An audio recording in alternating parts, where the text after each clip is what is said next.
You guys ready? Yes.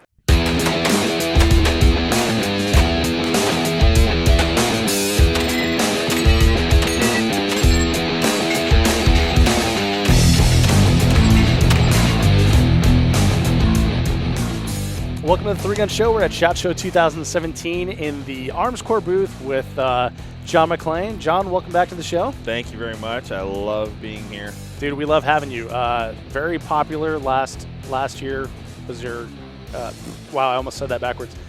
Your interview last year was very popular. People really enjoyed the technical aspect of it, and it's got legs, man. People just keep downloading it, and I keep hearing people saying like, "Oh, that was great." An entire year ago. That's actually very surprising to hear, because I mean, again, when you're as a competitor, you're always finding the faults in your own game and your own shooting aspect and your own mindset and stuff like that. And so, I mean, I'm glad I was able to give a lot of people at least enough to be able to chew on and digest and hopefully grow from. So let's see if we can't do it again. Yeah, exactly. It's been 365 days, so let's see if you learned anything in that time.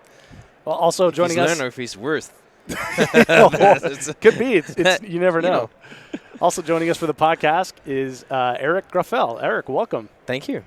Eric, I want to give like a little bit of a background to the audience on you, and also get to know you better as well, since this is the first time that we're meeting. John gave me a couple notes from France, which explains the name that I had to ask you how to pronounce. Right. IPSC pistol shooter, right? Correct. World champion multiple times over. Yep. 6 times now. 6 times now. Wow. Yep. So you shoot 3-gun too, and we just talked about it before the podcast here, but we're going to talk about it in a little bit, how you got into 3-gun and what that has been like this late in the game. But let's take it back a little bit and talk about you personally. Who are you when you're not shooting? What do you do in like the regular part of your day? I actually shoot. Really? You shoot full time? No, Wake let's up in say the morning. I open a gun store. Okay. So we're just running, gunsmithing and selling products for Europe, basically France and the rest of Europe. I get to shoot every day if I want to. That's great. So yeah, it's basically my life is all about shooting now, just from the beginning, from the morning till the end of the day, nonstop. Nice. And do you like that? How does that work? It's a kid dream. I mean, it's I started to shoot, start to win when I was like 18, 19, and I said, okay, let's try to make a living of it. And from the living, I said, okay, we're gonna be sponsored shooter and do something. But what can you do next? And it's not like doing soccer or baseball or whatever. You're a pro guy, paid full time, and you just play your game. Here, you can be a pro, but you still have to work to make your money out of the day. So and this is just cool.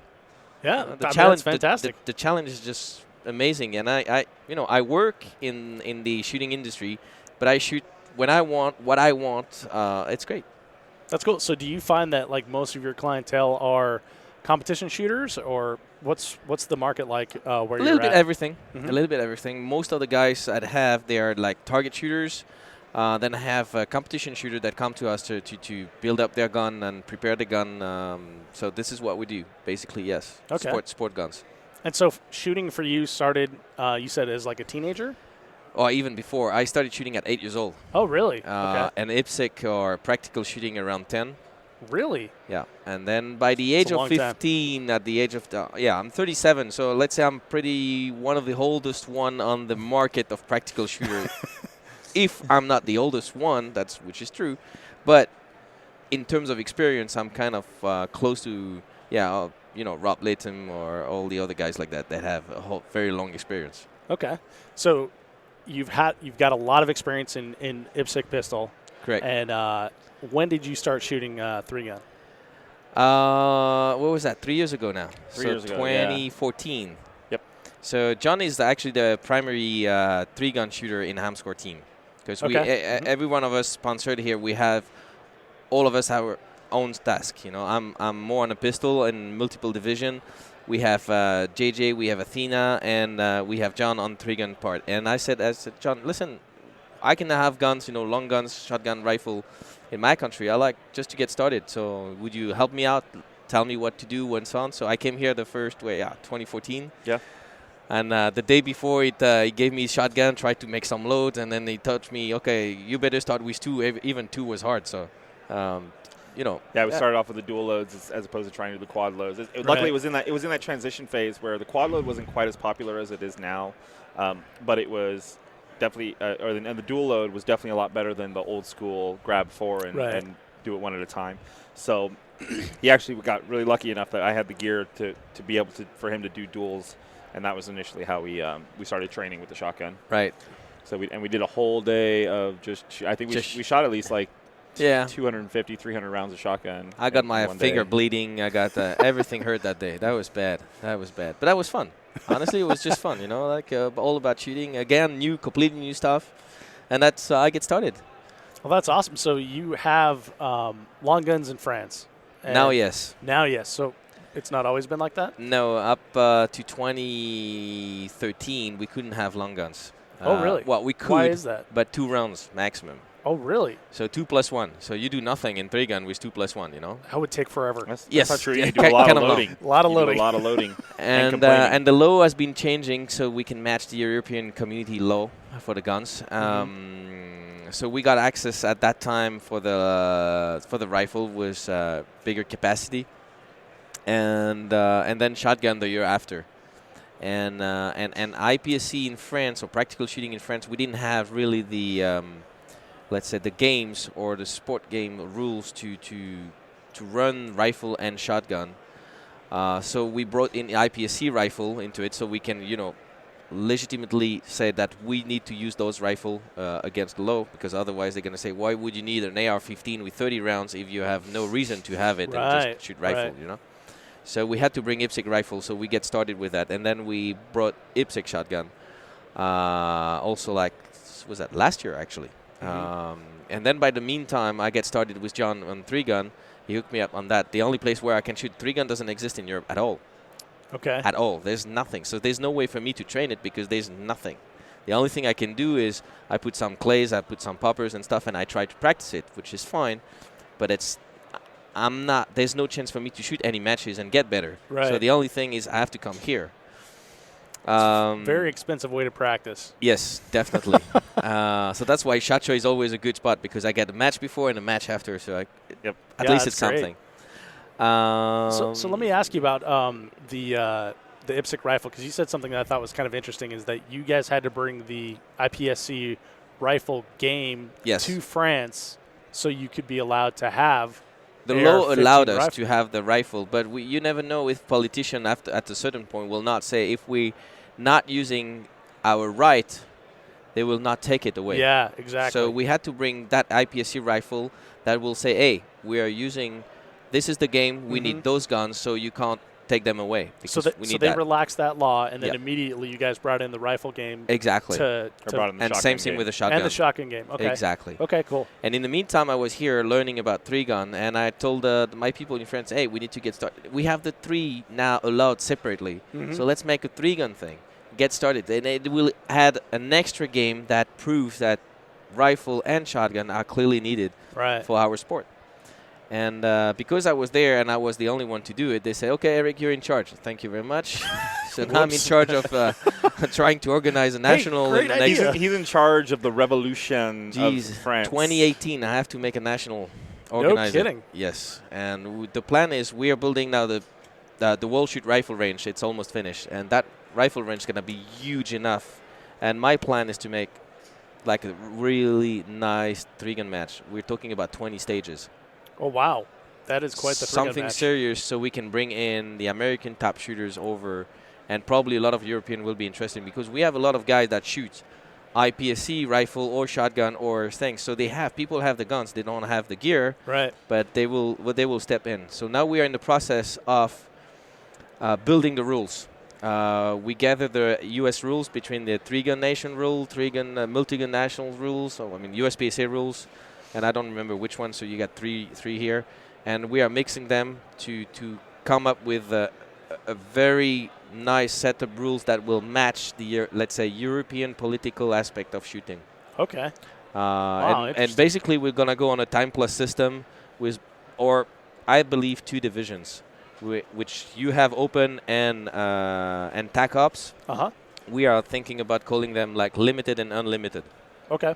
Something like this. So it's more, tactical thing for the sport. TAC Politician ops. is that it doesn't look like really nice for us. Right. So we're gonna go limited, unlimited. So that makes our life simple.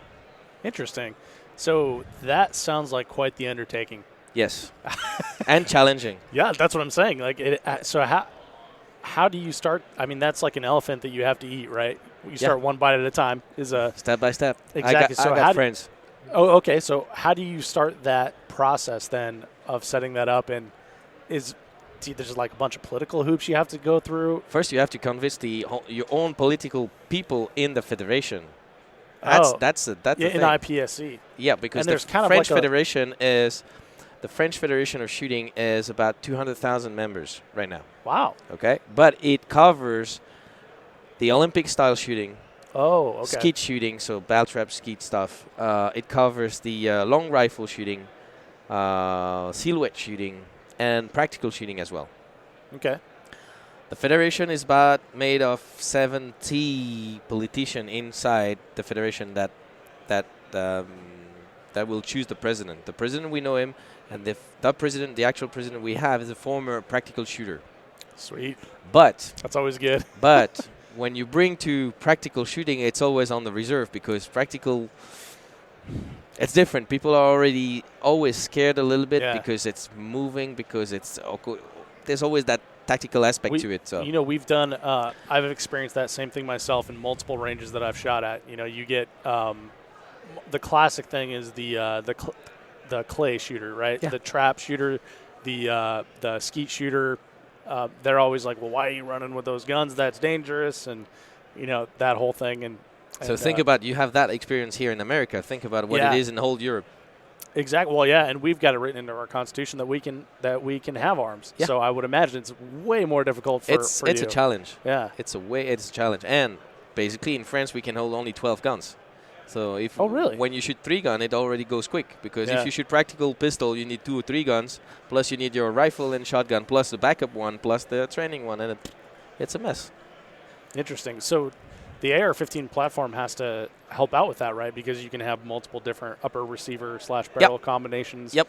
Correct. That's mostly what we use down there. Right. So AR-15, is it the same thing that we would buy here in the U.S.? Yeah. Okay. Oh, we do import the American guns. Oh, so okay. That's okay. We can do that. We have some manufacturers over in Europe. There's one pretty well known in Italy. There's another one made in Czech. Then there's a bunch of guys importing U.S. AR-15 down to Europe. Interesting. So. Okay. So 2018, there's going to be that's the plan. We hope to do, yes. That's amazing. That seems like really quick, dude. You better get going. Well, yes. What are you doing here, man? That's true. Well, we have the team. He's getting his 3-gun fixed while he's here. We're finishing we finished the wall shoot thing, and that range we are building in France now is going to hold about 50 bays for practical shooter. So the world shoot, is that a rifle world shoot that's happening? Pistol. The one we do in France, it will be pistol. Okay. But that place can have like 50 bays about. We have 1 600. There will be like 5 of them. 3 of them 300 and 5 of them 200. Mm-hmm. A bunch, like 20 of them, will be like 100 by 50. Mm-hmm. And the rest will be like 50s by 20 or something. Wow. So good enough to make a nice definitely. Supposed to be a huge range. Like state of the art. I think one of the... You're like building a range for a shoot. For a That's world shoot. Not what we do in the U.S. I think one of the 200-yard ranges is also going to be a indoor. covered one. It's an indoor one. It's already existing, actually. Okay. It's a whole military base, actually. Okay. That the Federation get all of it, and they are building not only for APSEC or practical shooter, they're building that range for multi-type of shooting, and that place can hold a lot of matches all year long. And so basically that range is going to be open every damn weekend for competition. That's fantastic. Oh yeah. So this summer I got to shoot 3-gun with a Finnish shotgun competitor, Kim Leppänen. Yeah, Kim. You know Kim? Oh yeah. So Kim was telling me that in IPSC World rifle shooting, that it's still all paper, even though it's out to a couple hundred yards, and they go out and score them. Is that the way that you plan to run your match, or are you going to run it more American style where... Well, if you do a 3-gun, it's going to be more American style because we need the time to reset and everything, and we need to process the shooters. So we're going to do more basically outside 100-yard, 150, we're going to put the steel targets, flashers. Okay. definitely. There's no other way. Yeah, when I heard that, I was just like confused. And I was like, God, what does reset take? He's like, oh yeah, it's forever. Well, then you take the quads and everything, but you can have just small quad and squads people, and it takes too much time. Gotcha. So I'm gonna use steel, for sure. So what was it then? Once you got to the U.S., shot your first 3-gun match, bloodied up your thumb, and learned how to load the shotgun. What was it that made you think like, oh, maybe I can do this in France? The funny thing is that when he bloodied up his thumb and stuff, that was the weekend before SHOT Show, and that was just us training. Then we had SHOT Show to deal with, so we had media day, then we had the 4 days of the convention, right? And then that weekend was his official christening of a match, where the only thing he had was his pistol. He had my shotgun and he had my rifle, with my zeroing and all that kind of stuff. So, right. His first, it was really baptism by fire, because it was just like, what's your zero at? I don't know. Hold it up there. I put it up on the card and then sent it. So we'll try like that, kind of thing. So. It didn't work out well. No, for either of us, apparently. Especially because I was first, and I told him that doesn't work, and then he's tried to, and it didn't work as well. So that was good. So, the first one was very rough for him because, he didn't have any of his gear except for his pistol. Yeah, it's hard to shoot someone else's rifle and someone else's reticle. I can do it when I win the 3-Gun Nation Pro match with Jesse Tish's rifle, but, apparently... You're like a whole nother level. I mean, for exactly. the rest of us. So he did that. Then the next year, so last year when he came in, he had his own gear. So now he's, and it was funny too because after he got his shotgun in, he would send me videos on Facebook of him practicing dual loading and then eventually practicing quad loading. And then I would just give him some points and tips of what things that I saw to notice. And so, like, throughout the year, I was getting to watch him progress from this guy that had never shot a shotgun in any sort of competitive situation to him now quad loading and throwing 8 shells in his gun within 5 seconds, just by practicing dry fire. He was sending me these videos. So it was really cool to be able to be that kind of coach for Eric. Because, this is a guy that I've looked up to for a long time in my shooting career as a pistol shooter. So, and the first time I ever got to shoot with him was, during the SHOT Show event when we did the filmings for the Team Arms Corps and all that kind of stuff. And I remember just standing there the entire time being like, what the hell am I doing here? Like, I do not, like, there's, one of these things does not belong here, and it's me. So. Were you thinking the same thing, Eric? No, of course not. It's just cool shooting. I just let him talk, but it's so funny to see. Yeah, again, that was from my standpoint. And like I said, every shooter knows their own fault. But, like, so, he's someone that, like, anytime I ever have questions about pistols or when he's watching me as a pistol shooter, he can give me so much good advice and training and instruction. So it was cool to be able to be that for him when he wanted to get into 3-gun. It was I was able to help him with learning the shotgun loading and all that kind of stuff. And now we're to the point now where even though he doesn't get to shoot a lot of 3-gun per se, it's obviously on his mind a lot. So he thinks about it a lot. We talk about it a lot. And then when he comes in town, we get to shoot together. And it's awesome being able to be team members that now, like, can break everything down together. Before it was just kind of more so like, hey, how are you shooting it? And then now we can actually have debates about what's the best way to shoot tactics and everything. And actually, we have that same mindset of and the skill set that we know what each other's capable of. I mean, we even did it this weekend. We shot a little 3-gun match, and I came up with this little shotgun array that we had. I had come up with the medium way to do it. There was a very fast way to do it. There was the slow way, but the very conservative way. Mm-hmm. And then there was the medium way. And I decided I was just going to go with the medium way and do it. And we were discussing whether or not the fast way would be worth it. So after we both shot it the medium way, we came back and tried to do it the fast way. And I'd already warned him beforehand. I'm like, dude, don't try it during the match. Like, let's do it afterwards. So he did the medium way. And then afterwards, he tried the fast way. And after he got done, he was like, nope, that didn't work. glad I didn't do that during the match, So it's been cool that just over 3 years to watch him grow into the 3-gun competitor, regardless of how much training he gets to do in his home range. I mean, he was just here in October for the Surefire World Multi-Gun match, where I believe I took 5th and he took 6th. Wow. So that's fantastic. Went from no 3-gun at all, 2 years later, 2.5 years, comes and shoots a Surefire against Nils Jonason, Keith Garcia, and all those guys, and takes 5th overall. So wow, that's amazing. It's been cool to watch. And I even won this night stage, which I never shot. I shot my first night stage with a torch. Yep. That day of the match. Mm-hmm. Really? I had no idea what it would look like. And he No idea. He told me, you press the button, you go and aim. And I said, what the hell, what I'm going to see? I have no clue. Right. Yeah, it's always weird. You can't see your sights. That always freaks me out. Well, I understood that I saw a black mark, and then I see the light through it. And I said, okay, that should be it. And then pull the trigger, and then it was fine. But, I didn't know what to expect. I had we can't shoot at night in France. Simple. Period. So. Okay. All right, you're here at the Surefire match. They told me, okay, bring your torch. I bring nothing. Once again, I had to gather his equipment, so put them there on my gun, put this on that, and do this, do that. It's like new stuff. Okay, I have to come, get the gun, fucking press the button, get my grip, load the gun. Shit, what the hell? What I'm gonna see? That was a kind of a challenge that night. Yeah. So, but I took it as a great pride for me because Eric pretty much asked me like, hey, if I were to come back for a match, which match should I be? And there's 2 matches that I suggest him to do if he wants to shoot with me for sure. And that's either the USPSA multi-gun match that Pete Rensing puts on or the Surefire World multi-gun match that Pete Rensing puts on. I informed him if he wanted to experience all of the 3-gun styles that Surefire was the way to go. Mm-hmm. And so he took a big chance in getting, not only because it wasn't just him. You understand, he's married with kids, with in-laws. He actually had to convince everyone the family to come as a take family holidays trip. in Vegas so I can shoot.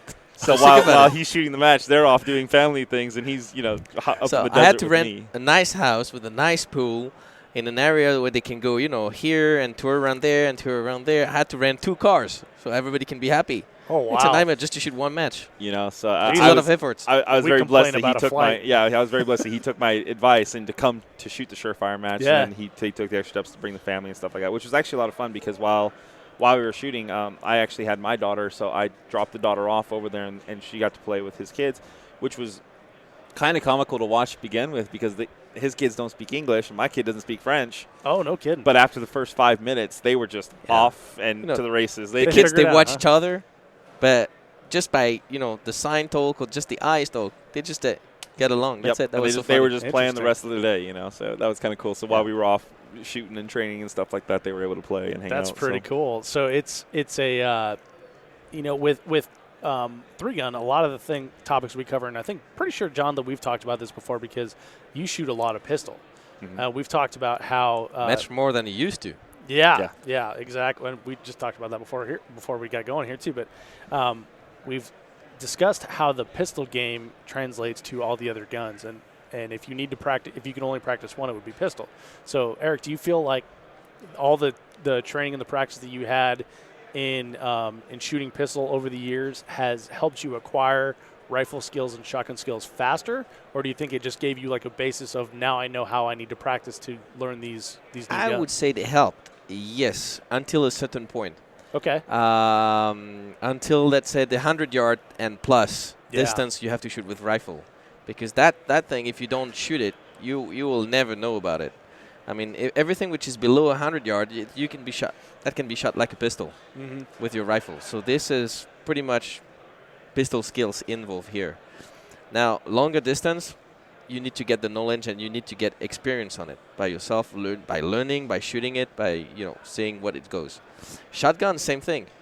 Shotgun is I get to use the rifle first, so I get to use a little bit of the long gun. So I had to know already about the length of the gun, about holding the gun. But shotgun, all the issue is all about the shocks. Mm-hmm. If you don't know what your gun does, what shocks you can use, it's a nightmare. Right. So this is whole experience. You had to go. So I spent a couple of days trying shocks at different distance to see what it looks like, just to memorize what it does, what you want to use. 3-gun helps a lot because you can use from diffuser to basically IC, you're pretty much good.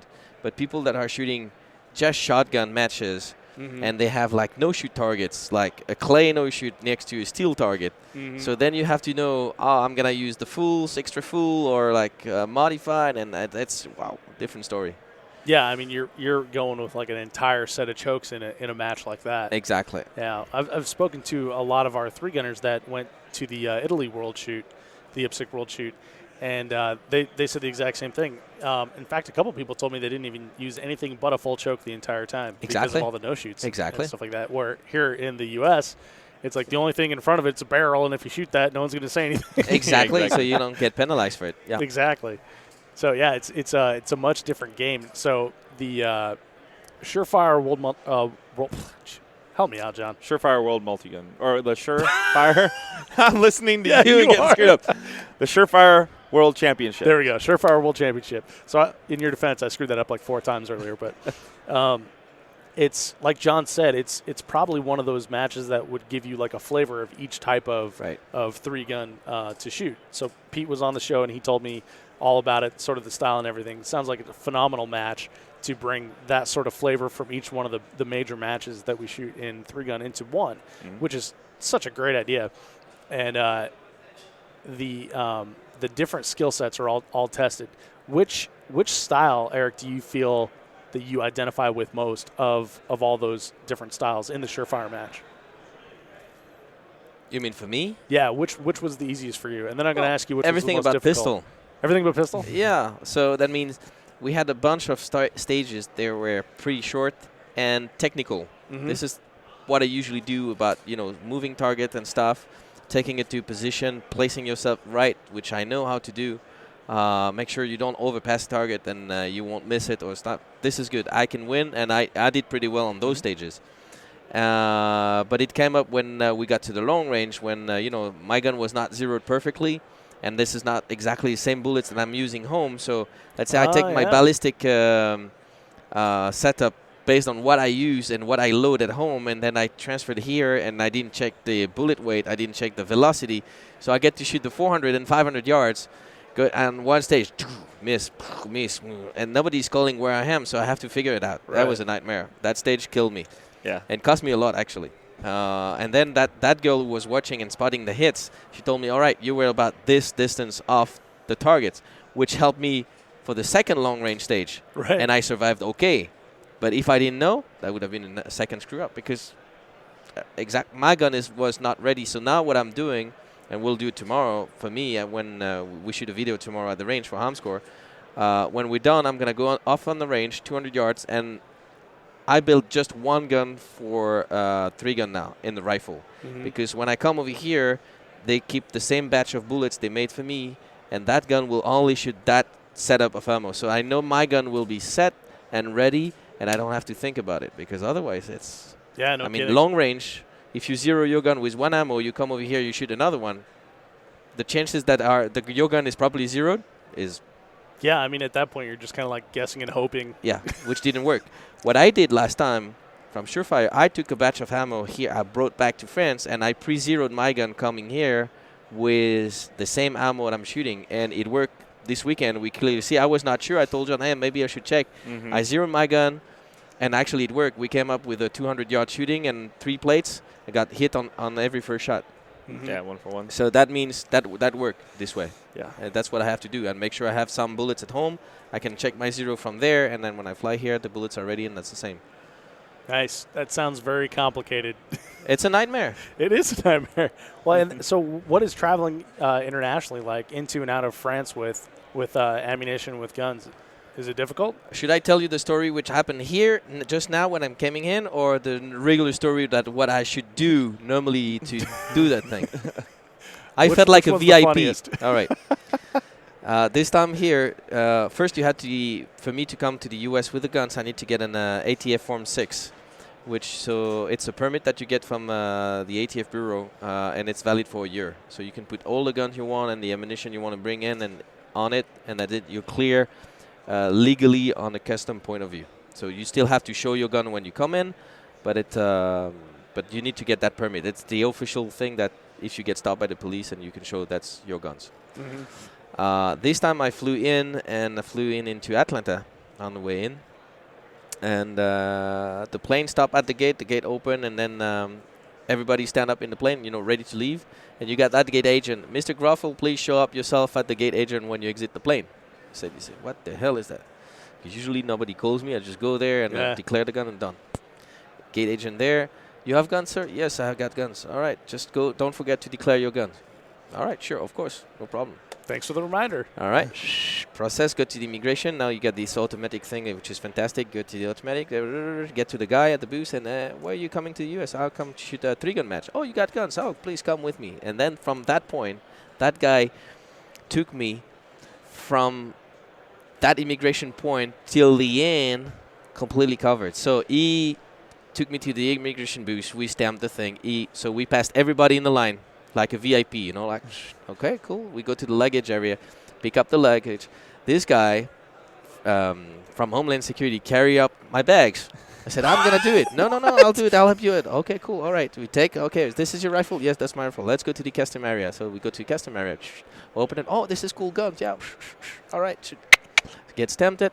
All right, let's close it. All right. Okay, I'm going to help you go. So we pass all the custom and everything. Goes there to the recheck-in. He was there at the checking. Okay, the guns are clear. Go. 35 minutes. Top notch. From the moment I left the plane till the moment I reached check-in, immigration custom process done. 35 minutes. I can't even get my bag that fast. I never did that before. 35 minutes. I said, fucking hell, I got 3 hours connection. What's going on now? What I'm going to do? Let me do another turn. Let me do another round. So why did that happen? It looks like, with what happened maybe in Fort Lauderdale a couple of weeks before, I don't know if that has made something but honestly, I liked it. Yeah. I mean, nobody carries my bag usually, and now it's a Homeland Security guy that carries my bag. I said, what the hell? It's fantastic. You know what stood out the most to me is that as an American citizen, I pay so much effing taxes, and I can't get a bureaucrat to do anything, and they're carrying the foreign guy's luggage for him, for God's sake. That was cool. Hey. Yeah, it's great. Oh, man. That's amazing. So... No, I'm just blown away. But basically, no. Coming with the guns here in the U.S. is pretty simple. I mean, is the process. Is it difficult to go back home? No, not really. No, not really. Because then, if you're here, the only thing is to get the ATF done properly. But now I get to know the person where I send the documents to. So just send a nice email and I get my permit within 2 days. Wow. Regularly for normal people, it's about 6 weeks to 8 weeks. I got mine in 2 days. So, jeez, that's cool. VIP, no kidding. Well, then again, I'm sure at the start of it, though, he's got plenty of headaches to begin with. But I made it for 20 years. So, you get the same thing every year about the same period of time. You get to know the same people, but that's it. So, I gotcha. And if you come often to the States, I come about 3 times to the U.S. a year. So, I mean, my passport is just stamped all over the place, all around. So, they just don't give any hassle anymore. Interesting. So, what is, by the way, when you say hassle, it sounds like asshole. Yeah, sorry, but my accent, sorry. No, that's okay. I'm just pointing out. But so when you, that's gonna be the greatest cover ever. What the fuck? Why do you have to be such a hassle? What did you say? I called you an asshole. This actually happened once in a hotel room. A couple of years back in Tulsa. The guy sounds like there's a good story here. And I called him an asshole. He didn't like it too much.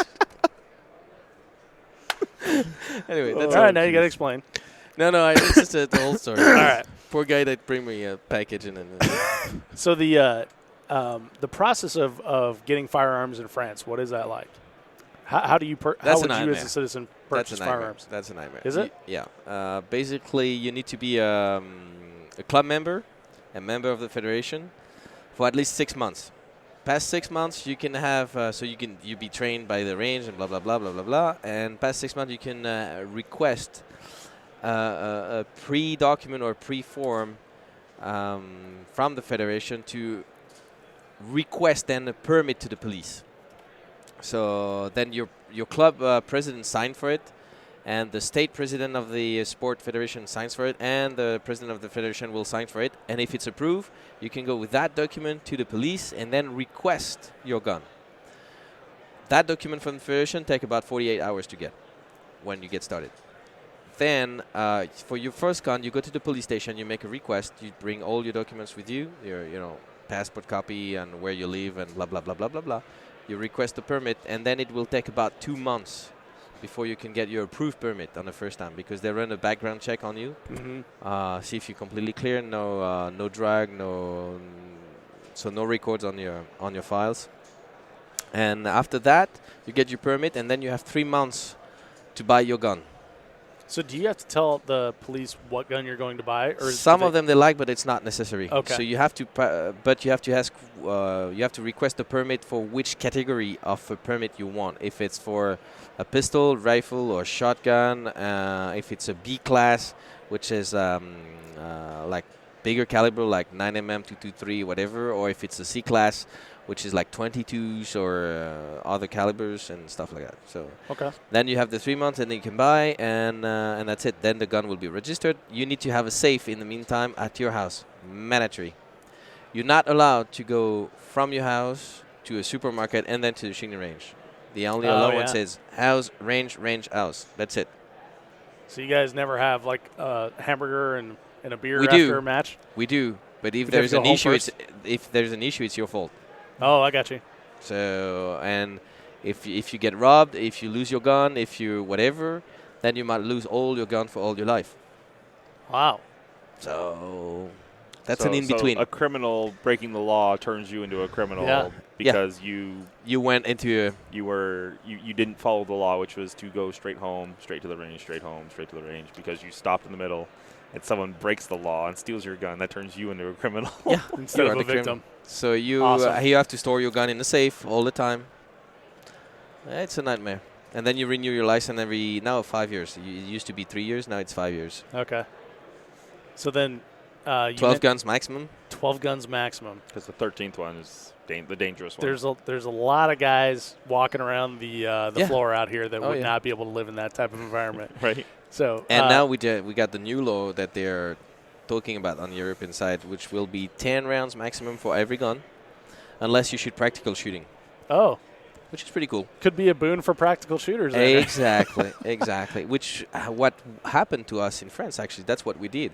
The French law is actually allowing 20 rounds maximum in a pistol and 30 rounds in a rifle. Unless you shoot practical shooting and you're an active practical shooter.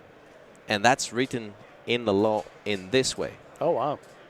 So it makes it cool, and we get more and more practical shooters coming in because, I mean, if they want a rifle and if they want more guns, more magazines, you have to be a practical shooter. Right.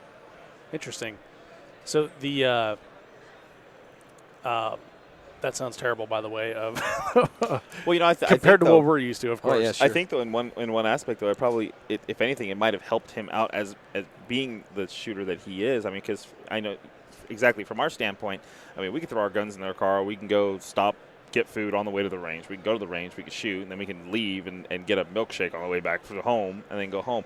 But for him, it's because it's such a hassle for him to actually go to the range, it makes more sense that, you know, if we go for an hour and, I'll come back tomorrow. Oh, when he goes, it's such an event that he's not just going to go there and go through all that hassle just to get there for 1 hour and then come back. Like he's going to make a day of it. He's going to set time aside to actually train and you know, do everything. So, I mean, from my aspect, yeah, it's like because when I train here, I mean, again, I don't have to go through the hassle he does.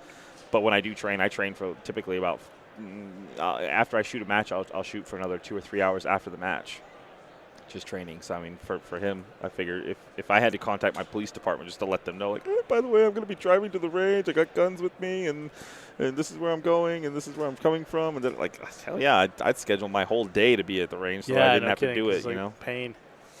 So Eric, when you practice now, you know, you've got a certain level of proficiency. When you practice now, do you still concentrate on pistol? Do you pretty much, yeah. How much time do you make for the other two guns? Shotgun 0 and rifle 10%. Yeah, that's about it. Now, is that going to change with, you know, your pending 2018 match? Hopefully, yes, but I'm not that sure because most of the ranges are not really set up so we can do shotgun and rifle. Okay. This is still new. A lot of ranges, like even my dad is actually the president. He doesn't want me to shoot 223.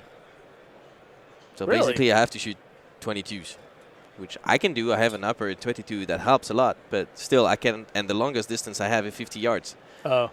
Done. Yeah. So what about 200, 300? I don't practice it. The practice at the match. Yeah. So I guess like just plug it into a ballistics calculator and hope it's correct. Exactly. You got it. So he just pointed to his phone for those that aren't here in the because business. Because it's audio. So why no 223? What's the objection? Just more noise. It just also breaks a lot. It breaks a lot. We don't have sand berms. We have like dirt bird. So we got rocks and stuff. It doesn't want ricochet. It's this like that. Same thing. It doesn't want me to shoot shotgun too much because I got all the plastic things out there on the berm, and then he doesn't want me to shoot the clays even if it's biodegradable. He said it's going to be dirty and stuff. So Wow. Yeah. Yeah. And that's my dad, so he's not even helping. Yeah, no kidding. Jeez. What's Father's Day like around your house? Well, he's a good dad. He's trying to do his best, but I understand it's also there. You know, there's other club members at the range, so I cannot do. And we have only one bay, basically. Oh, really? So I have to share. So, are there multiple range options where you're at, or is it just that one? Yeah. That Next option is 2 hours away. 2 hours away? Yeah. So wow. Forget about it. Yeah, no kidding. Jeez. All right. So the message is everyone in the U.S. should be grateful for what we have. Oh, and do not allow them to try and take another inch. Yeah, absolutely. You give them an inch, they're going to want a mile. So. Oh yeah, absolutely. So you guys have a match coming up in a couple days here. You're going to be shooting yet another Pete Rensing match. Yeah. Oh yeah. So Pete does a match after SHOT Show. It's kind of a good way for those that are ready to get the hell out of here. They just leave. I mean, there's no stopping them. But for those that are brave enough to brave it for another 2 days, it's actually, for me, it's a good way to decompress, because it's like, okay, I've spent the last 5 days, or I've spent the last 4 days walking around all these guns, and now I get to actually shoot some of my own, granted, but still, it's that last little way for me to stretch my legs after being cramped in the convention center for 4 days straight. So, and then, it's another match, or it's another reason for Eric to bring his guns and play some 3-gun with me. So, although this one, we're shooting the pistol match on Saturday. Yep. So that'll be me, Eric, and JJ are all squadded together for that. I think we're also, Nils Jonasson is also going to be on our squad. So, I mean, Christ, it's half the super squad right there. Yeah, that'd be cool. And then Sunday is our 3-gun match that we'll be shooting. So. Nice. And then I think Eric is also planning on coming back in April for the USPSA multi-gun match. Oh, okay. So he was so hooked on the Surefire match, he decided to come back for USPSA multi-gun, and I'm excited to have him come out, and we're going to be squatted again. We're actually going to be squatted with the AMU boys, so we'll be shooting against Daniel and Joel and T-Pain and all those guys. So I'll try to come a couple of days early so I can train a little bit. Yeah. Yep. That's not to really look like too much stupid though. So Eric, when you're planning for your 2018 match, do you like bring like a notebook to these matches and like, oh, I like this array, I like how this was set up, and do you have that sort of thing in your head, or are you designing? We'll build it from scratch. I've seen what Pete Rensing is doing, so I'll try to compete with him a little bit on designing stages. We did. Hold on, maybe see. We made a test match. We made a test 2 stages after Shotgun Nationals of 3-gun. Let me see if I got the video. I can show you over here. You'll see it's pretty nice. Oh, if you want, we can post links to that on the show. We'll so definitely do that. We'll put see them and stuff. links in the show notes and stuff. Let me see. Well, guys, I appreciate your time in chatting about this. This is like a completely interesting topic to me, because the international world of shooting is something I'm always fascinated with, and the audience loves to hear about too. And it's like we said, John, it's like a good reminder of why we need to give no inches and provide no sort of relent. Yeah, getting the opportunity to talk with Eric and train with Eric and spend as much time as I have with him is very eye-opening for me, because again, like I said, we take for granted just the simple fact that we can just grab our gun, throw it in the car, and go to the range. Yeah. And it's not at all that kind of case for him. So I mean, just press play. It's been a lot of fun talking with him, getting to learn it, and at the same time, it's also been a little upsetting seeing that it's happened out there in the world, which means that it's very possible it can happen again right here. History tends to repeat itself, and for those that, like I said, that aren't going to be proactive about it and just would rather sit back and let the government take control of things, and that's kind of a very, very live reminder for me of why it's important to help promote the firearms sports, help promote the firearms industry, help promote gun safety, and just in general to help grow the industry and the sport, and get bring rid more of this people into it, so we can have more get on rid our of this side. initial the fear of firearms. There's nothing to be afraid of. It's an inanimate object. What you need to fear is the people that are doing evil things with them, but they're going to do it regardless. Last time I checked, criminals don't follow laws. That's why they're criminals. Yeah, well, and we've seen it on the international stage as well, like people driving friggin' trucks into crowds. Exactly. There's always a way to inflict harm. Exactly. Oh yeah, so. that's for sure. Yeah, well, let's end on a happier note, guys.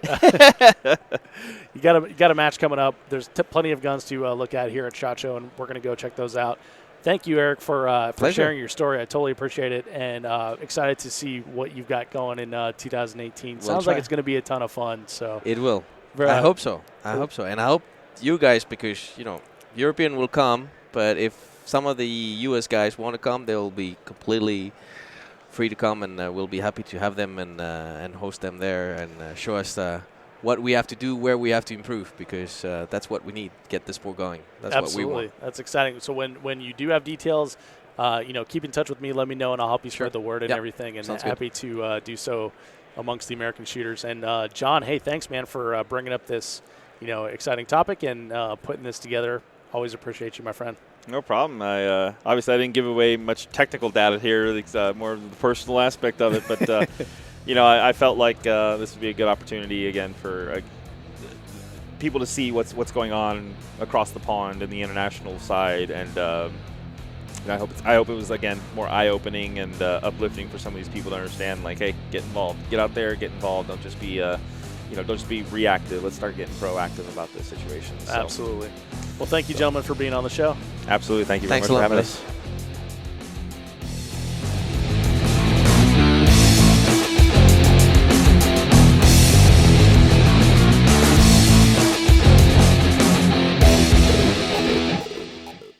If you are finished, unload, show clear.